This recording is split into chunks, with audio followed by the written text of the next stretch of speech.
उत्तर भारत, नदी, पहाड़, झरने और खूबसूरत प्राकृतिक नज़ारे। उत्तर भारत सोचकर हमारे दिमाग में सबसे पहले यही तस्वीर आती है। लेकिन अभी नज़ारे पूरी तरीके से बदल चुके हैं और अब जो नज़ारे हमें देखने को मिल रहे हैं वो यह सब है। हालात काफी खराब है, समंदर बड़ी है। इन दिनों देश के ज्यादातर हिस्सों में बारिश का कहर है। दिल्ली एनसीआर समेत उत्तराखंड। इस समय उत्तर भारत जिस प्राकृतिक आपदा से गुजर रहा है वह है बाढ़। यहाँ पर मैं प्राकृतिक आपदा कह रहा हूँ, लेकिन यह प्राकृतिक आपदा में एक बहुत बड़ा हिस्सा मनुष्य यानी हम जैसे लोगों का भी है, क्योंकि हमने प्रकृति को प्राकृतिक छोड़ा ही नहीं। हमने नेचर को नेचुरल रहने ही नहीं दिया। हमने अपनी ज़रूरतें पूरी करने के लिए नेचर को कुछ इतना एक्सप्लॉइट किया है, नेचर को इतना इस्तेमाल किया है और परिणाम स्वरूप हम देख ही रहे हैं कि क्या हो रहा है उत्तर भारत में। यह कुछ तस्वीरें सेंज घाटी की है। लगभग 100 साल पहले बसा सेंज 9 जुलाई को आई बाढ़ में पूरी तरह से तबाह हो गया। हिमाचल प्रदेश जिला कुल्लू की सेंज घाटी 15 पंचायतों के केंद्र सेंज में बाढ़ के कारण पूरा बाजार उजड़ गया। यही नहीं, यहाँ के अन्य गांव व क्षेत्र भी बहुत क्षतिग्रस्त हो गए। यहाँ के लोगों को बहुत सी समस्याओं का सामना करना पड़ा, जिसमें बिजली, पानी इत्यादि की समस्या थी। यहाँ तक कि लोगों को खाना भी नहीं मिल रहा था। भूस्खलन वह बाढ़ के चलते लोगों के घर, मकान, भूमि और उनका व्यापार पूरी तरह से नष्ट हो गया। मनुष्य आजकल लगातार प्रकृति के साथ छेड़छाड़ कर रहा है। नतीजा यह है कि इंसान को अपनी गलती की सज़ा फिर प्राकृतिक आपदा के रूप में मिल रही है। इसलिए मनुष्य को इससे बचने के लिए अधिक से अधिक वनारोपण, वृक्ष की कम कटाई और लकड़ियों का कम उपयोग व वन संरक्षण की ओर ध्यान देना चाहिए। नमस्कार सभी दोस्तों को। दोस्तों, मेरा नाम महेंद्र पासरा है।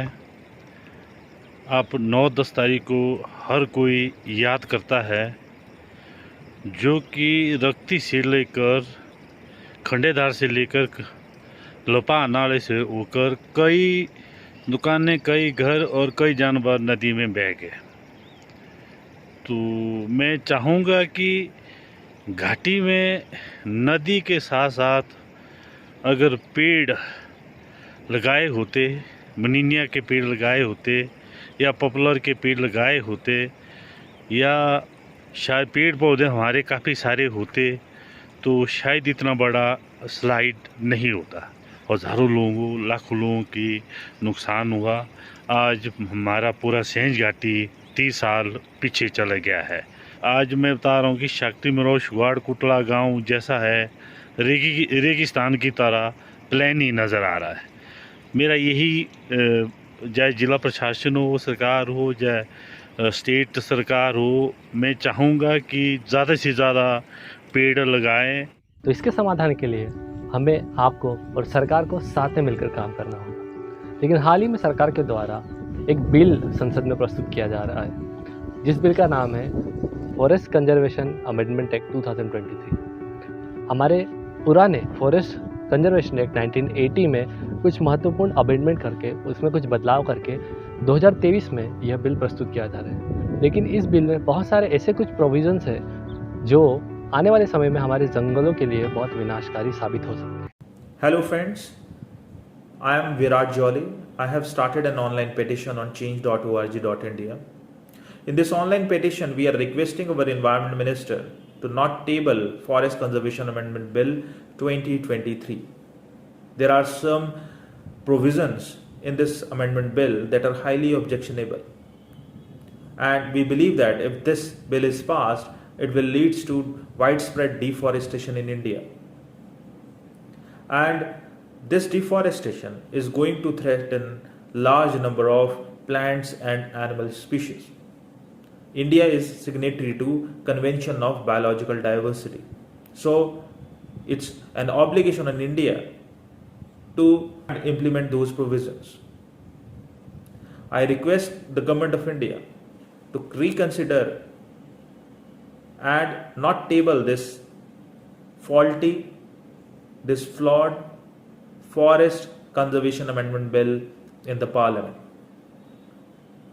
I also like to thank all my supporters who have signed this petition.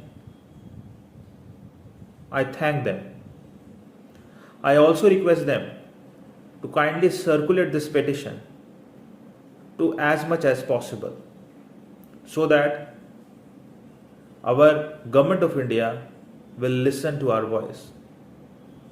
I also request you to tag your MPs, your Rajya Sabha MPs, and ask them to raise their voice, to raise this petition, to raise our concern in the Parliament. Thank you.